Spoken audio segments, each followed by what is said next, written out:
São Paulo deu uma bronca em São Pedro?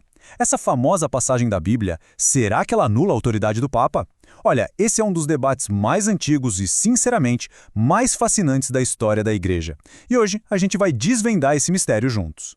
Vamos voltar no tempo. O cenário é Antioquia, um dos grandes centros da igreja lá no comecinho. A tensão está no ar. De um lado, Paulo, o apóstolo dos gentios. Do outro, Pedro, a rocha sobre a qual Cristo disse que ia construir sua igreja. E o que acontece? Uma repreensão em público. Como que um evento desses, que parece uma baita contradição, se encaixa na ideia de autoridade papal? Para a gente desenrolar essa história, nosso roteiro vai ser bem direto.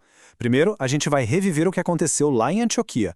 Depois, vamos entender por que isso parece ser um problemão para a autoridade do Papa. Aí, a gente entra numa palavra-chave, infalibilidade. Depois, fazemos a distinção mais importante de todas, doutrina versus comportamento. E por fim, chegamos ao veredito final sobre o que essa passagem de Gálatas realmente significa. Então, vamos começar pelo epicentro de tudo. O tal confronto em Antioquia. Um momento que, sério, ecoa há 2000 anos e que a gente precisa entender nos detalhes. Tenta imaginar a cena. Pedro, o chefão dos apóstolos, está lá em Antioquia, comendo na mesma mesa que os cristãos não judeus, os gentios. Um baita sinal de união. Só que aí chega um grupo de cristãos que vieram do judaísmo mais conservadores. E o que Pedro faz? Ele recua. Com medo do que iam pensar dele, ele se afasta dos gentios. Paulo vê aquilo e, nossa, ele não deixa barato. Vai lá e confronta Pedro na frente de todo mundo, acusando ele de hipocrisia, porque aquela atitude traía a verdade do evangelho. E é exatamente essa situação que leva a gente para a questão central, a autoridade papal. Por que essa correção de Paulo levanta uma dúvida tão forte? A pergunta que não quer calar é bem direta, né? Se Pedro, o primeiro Papa, pode levar uma bronca pública por um erro grave, como é que a Igreja pode dizer que ele e os papas seguintes têm uma autoridade suprema e, em alguns casos, até infalível? À primeira vista parece que a conta não fecha, né? A chave para resolver esse nó todo está em uma única palavra, que quase todo mundo entende errado: infalibilidade. Então, vamos abrir essa caixa e ver o que essa doutrina significa de verdade. A definição certinha, lá do catecismo, é o nosso ponto de partida. Infalibilidade é uma ajuda divina que impede o Papa de errar somente quando ele proclama de um jeito definitivo uma doutrina sobre fé ou moral. Preste atenção nas palavras-chave: doutrina, fé, moral e definitivo. Não é sobre qualquer coisa que o Papa fala. E aqui está a confusão mais comum que as pessoas fazem. Infalibilidade não é impecabilidade. Não quer dizer que o Papa é perfeito, que ele não pode pecar. A Igreja nunca ensinou isso. Também não quer dizer que a opinião pessoal dele sobre futebol ou política é infalível. Não. A infalibilidade é estritamente uma proteção contra erro em doutrina sobre fé e moral. E só sobe sob condições muito específicas. E essas condições, olha, são super raras e bem rigorosas. O Papa tem que falar ex cátedra, que significa da cadeira de Pedro, ou seja, na sua função oficial de pastor de toda a igreja.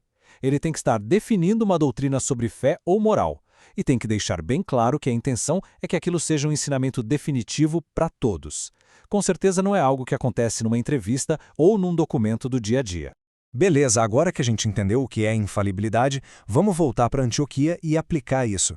A gente precisa separar o que é doutrina do que é comportamento. É aqui que está a verdadeira natureza da correção de Paulo. O padre José Eduardo resume isso de um jeito perfeito. Olha só, Paulo corrige Pedro, mas não em um ponto de doutrina.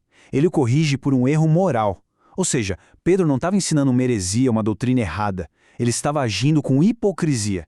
E essa diferença é a chave para desvendar tudo. Então, vamos deixar isso bem claro. O que Paulo não corrigiu, ele não corrigiu a doutrina de Pedro sobre a salvação. Ele não corrigiu o ensinamento da igreja sobre incluir os não-judeus. Agora, o que Paulo sim corrigiu, o comportamento hipócrita de Pedro. Um péssimo exemplo como pastor. Uma falha pessoal. Uma coisa é a doutrina, a regra do jogo. Outra, bem diferente, é a atitude de um jogador. Com todas as peças no lugar, finalmente chegamos ao veredito final. E o mais interessante é ver como essa história de Antioquia, em vez de contradizer, na verdade ajuda a esclarecer como funciona a autoridade do Papa. Vamos resumir a lógica em 3 passos bem simples. Primeiro, a briga foi sobre o comportamento de Pedro e não sobre a doutrina dele. Segundo, a tal da infalibilidade papal protege a doutrina e não um comportamento pessoal. E terceiro, a conclusão. Portanto, esse incidente não anula de jeito nenhum a autoridade de Pedro como líder da igreja. Na verdade, o que esse evento revela é algo muito profundo sobre a igreja. Mostra que até o líder dos apóstolos era um ser humano falível, que podia errar, que podia pecar, que podia ter um julgamento ruim. Mas a fraqueza humana dele não anulou o cargo, a missão única e autoridade que o próprio Cristo deu a ele, de ser a rocha da igreja. E isso deixa a gente com uma reflexão final. E se essa treta toda, longe de ser um problema para a fé, for na verdade a chave para a gente entender a natureza da própria igreja? Uma instituição que é, ao mesmo tempo, humana e divina, liderada por homens cheios de falhas, mas sustentada por aquela promessa de Cristo de que as portas do inferno nunca vão prevalecer contra ela.